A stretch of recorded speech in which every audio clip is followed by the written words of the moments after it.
você que chegou até aqui, gostaria de falar contigo um pouquinho. Primeiramente, muito obrigado por estar assistindo ao Relato Sobrenatural. Sem você, este canal não seria possível. Em segundo lugar, gostaria de pedir que, antes de tudo, ajudasse nosso canal a crescer, inscrevendo-se no canal. Depois, clique no sino e ative as notificações. Deixe seu like, compartilhe com seus amigos e assista a mais um vídeo do Relato Sobrenatural, feito com todo carinho para você. Muito obrigado.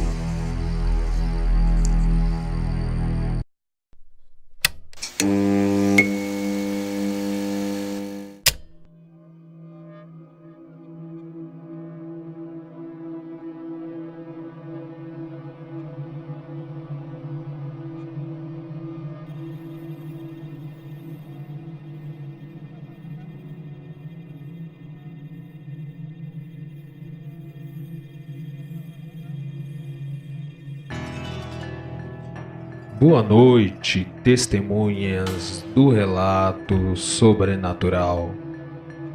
Hoje eu estou testando um novo microfone, espero que a qualidade do áudio melhore. Minha intenção é melhorar cada vez mais para vocês. Gostaria de pedir também que vocês dessem uma passadinha no vídeo anterior, caso ainda não tenham visto, e assistam ele. Eu tive uns problemas com o YouTube e por isso eu precisei repostar o vídeo, o que acabou gerando muitos problemas, muita gente não recebeu o vídeo para poder assistir, não apareceu nas homes, foi um problemão e o vídeo deu um baita trabalhão para fazer. Então se vocês puderem assistir o outro vídeo, O Filho do Diabo, por favor, passem lá e assistam, ok? E vamos ao relato dessa noite. Esse relato faz parte do nosso acervo. O autor é desconhecido. Havia em São Paulo, no final dos anos 70, uma senhora muito amável e caridosa. Não podia ver ninguém sofrendo ou passando por necessidades que logo corria e se prontificava a ajudar da maneira que fosse possível. Ela mesma não era uma mulher de posses, digo. Ela tinha sua casinha própria, daquelas casinhas antigas e simpáticas que até hoje podemos ver em nossos bairros. São lembranças de outra época, de uma época mais inocente, com menos perigos. Ela vivia numa dessas casinhas, era uma casinha térrea, de telhas francesas e com um telhado de 2 águas. Tinha uma varandinha e pisos de caquinhos vermelhos no quintal. Você já deve ter visto por aí, talvez na sua própria rua, ou talvez até more numa casinha assim.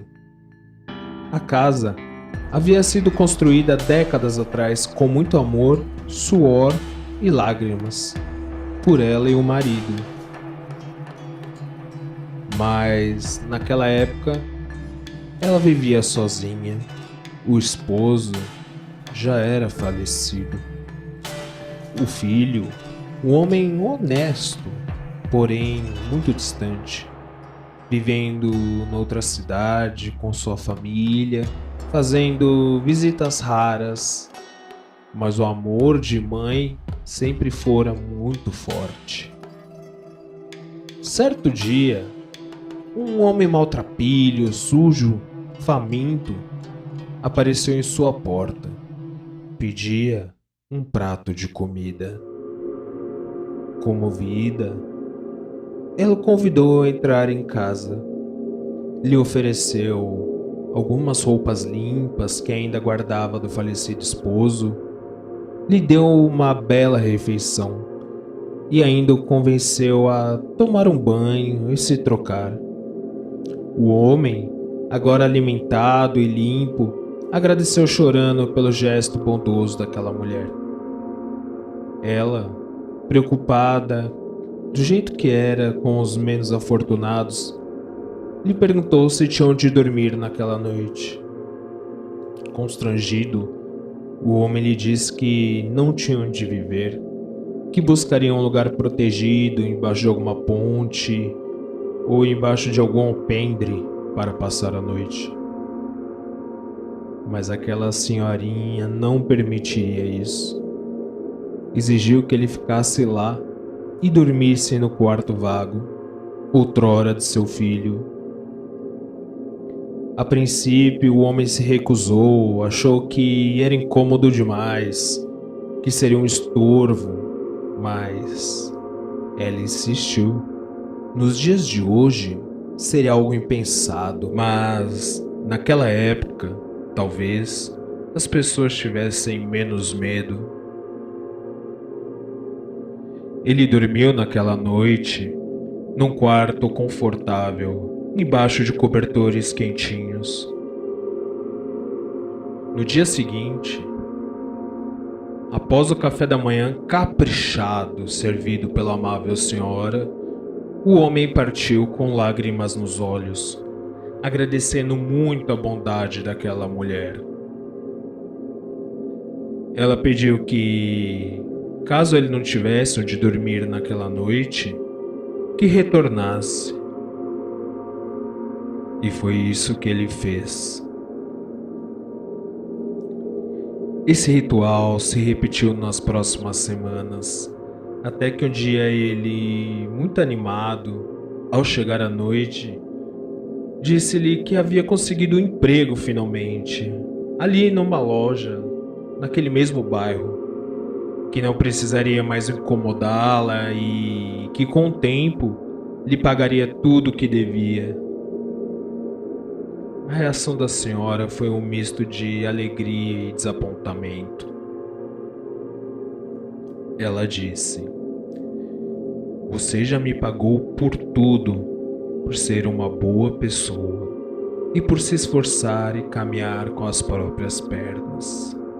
Mas ela insistiu que ele continuasse vivendo ali com ela, enquanto não tivesse condições de pagar aluguel e arcar com as despesas de uma casa. Ele pretendia ir para uma pensão, mas ela o convenceu que pensões eram lugares terríveis, perigosos, e que ambos estariam mais seguros juntos. Ele teria uma casa com a qual não precisaria se preocupar com gastos, e ela teria um homem em casa, o que lhe dava uma sensação de proteção, melhor do que estando ali sozinha. O homem acabou se convencendo e ali ficou. Ela lhe tratava como um filho e ele já a considerava uma mãe. Passaram-se meses. Ele se sentia bem acomodado e ela se sentia feliz. Eram uma família. Certo dia, próximo ao Natal, o filho finalmente veio visitá-la e se mostrou visivelmente contrariado e chocado com a presença daquele homem ali. A partir desse primeiro encontro, ambos seriam adversários. O tempo foi passando. Alguns anos se passaram e, no curso natural da vida, a velha senhora foi ficando ainda mais velhinha e ficando cada dia mais frágil. Aquele homem a quem ela tanto ajudou e que havia se tornado seu filho por consideração, agora cuidava daquela loja onde ele tinha conseguido trabalho lá atrás. Ele trabalhava mais ou menos como se fosse um gerente. Ele tinha condições de ter um lugar, mas ele achava que tinha um senso de dever que fazia ele continuar ali.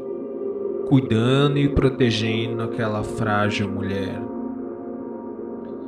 Ele e o filho brigavam constantemente. O filho não gostava que ele administrasse a casa, recebesse a aposentadoria da mãe e decidisse como e quando o dinheiro seria gasto. Mas ele era supostamente um homem honesto e não gastava mais do que devia e nem usava o dinheiro de maneira indevida. Mais um tempo se passou. Já estávamos nos anos 90 e a velha senhora estava muito velhinha, já chegando ao final de sua vida. O filho adotivo também já não era mais um jovem, já estava chegando na terceira idade e, para muitos, era o homem da casa. Para quem não conhecia a família, ele era uma espécie de filho dela, um irmão mais velho.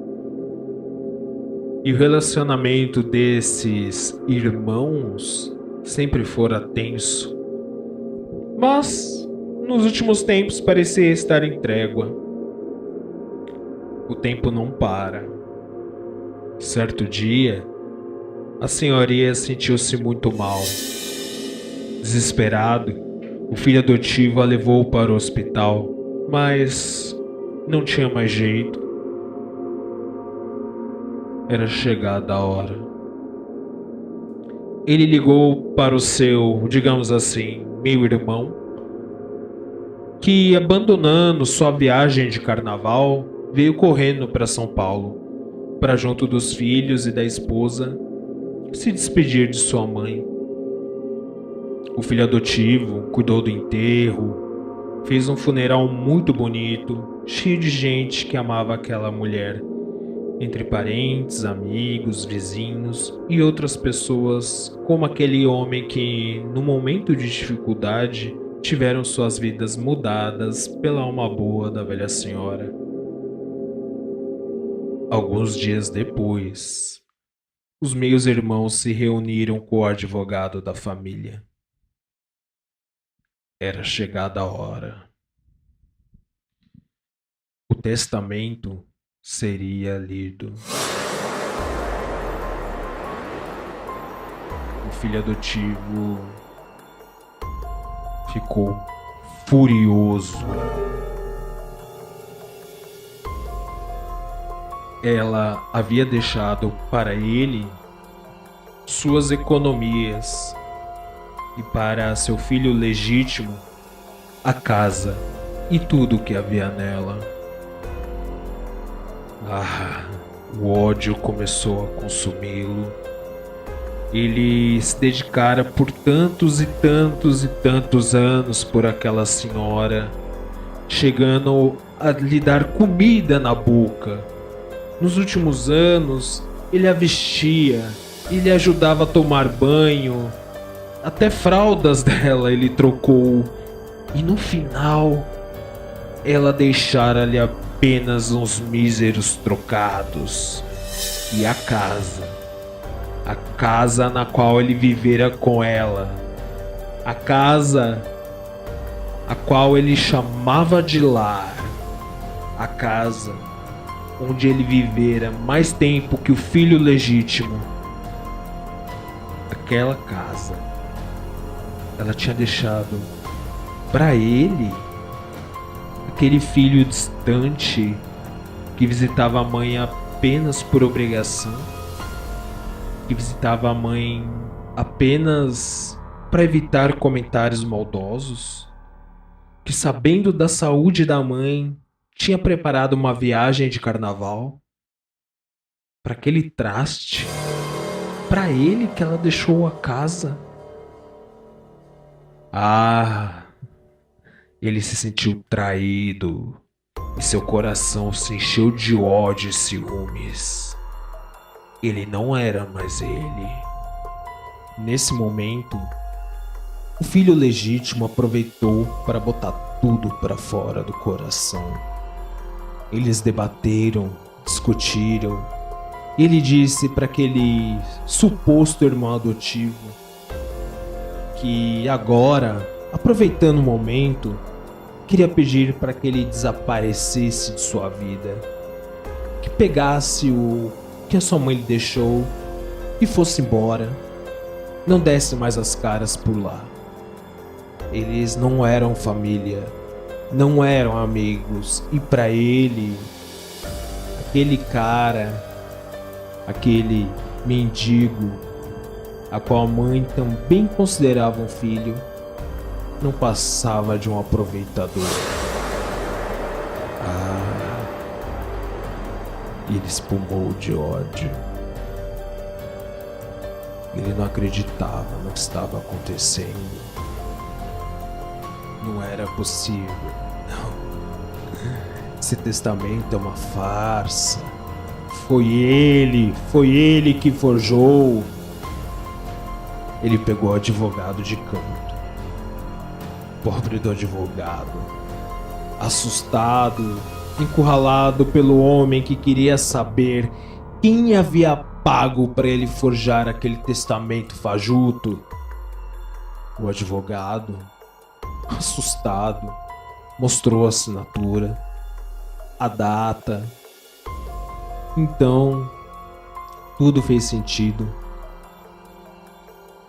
Aquele testamento não era novo. Ela o havia feito há mais de 30 anos. A única coisa que ela adicionara foi as suas economias. Elas deveriam ser entregues a seu filho adotivo. Apenas isso. Não havia o que fazer. Era o que era. Era o desejo dela. Mas ele não aceitou. Parece ter perdido completamente a razão.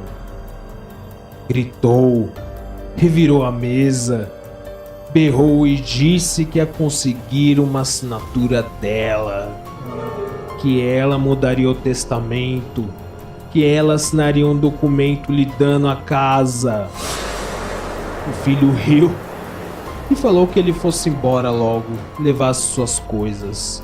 Não queria vê-lo na casa de sua mãe, porque ele queria vender o imóvel, e rápido. O homem saiu em disparada, louco, sem rumo, não sabia o que fazer. Teve uma ideia estúpida. Foi até o tabelião mais próximo e pediu que ele lavrasse um documento, uma declaração, onde aquela mulher lhe garantiria a posse da casa. O tabelião falou: ok, eu faço, mas ela precisa assinar essa declaração. Assinar? Ela vai assinar. Eu vou providenciar isso. E, com documentos em mãos, ele voltou até aquela casa. Já era noite. Muitos viram aquele homem transtornado entrar, mas ninguém o viu sair. Dizem que, tarde da noite, já passado da meia-noite, podiam ouvir gritos desesperados de um homem. Você me deve, sua maldita! Eu dediquei minha vida pra você. Eu cuidei de você como se você fosse a minha mãe. Vem, desgraçada. Vem assinar esse papel. Assina, nem que seja do além, mas venha. Venha, mulher. Assustados, os vizinhos ligaram para a polícia. A viatura demorou para chegar. Tudo estava quieto, mas os vizinhos insistiam que o homem estava lá dentro. Pela janela, via-se apenas o brilho de uma vela na casa escura. A porta estava trancada. Os policiais chamaram, gritaram, deram ordens, mas ninguém respondeu. Arrombaram a porta. A polícia entrou na casa. O que eles encontraram lá era horrível. Era macabro. No chão, o homem jazia morto, branco feito papel. Em seu pescoço havia uma caneta enterrada na jugular. Em sua mão dura, cerrada, havia um papel amassado. O papel continha aquele contrato que lhe dava direito à casa. E no rodapé, uma assinatura tremida. Uma assinatura, dizem, que era exatamente igual à da falecida. Aquele homem aprendeu que os mortos devem permanecer mortos, que o que lhe é dado deve ser aceito. Ele quis mais e acabou recebendo mais do que queria. E esse foi um velho relato que estava aqui dos nossos arquivos. Eu achei a história muito interessante e resolvi compartilhar com vocês. Se vocês têm um relato, deixem no comentário, ou se preferirem, acesse o nosso blog e siga-nos em nossas redes sociais. Vocês também podem enviar seu relato por e-mail. O e-mail está aí embaixo na descrição do vídeo. Vocês podem enviar relatos, fotos, vídeos e tirar suas dúvidas, assim como dar sugestões. Inscreva-se ainda hoje no canal e seja você também uma testemunha. Esse vídeo deu um baita trabalho para fazer e espero que vocês tenham gostado. E não se esqueçam, o relato sobrenatural não acaba aqui. Boa noite.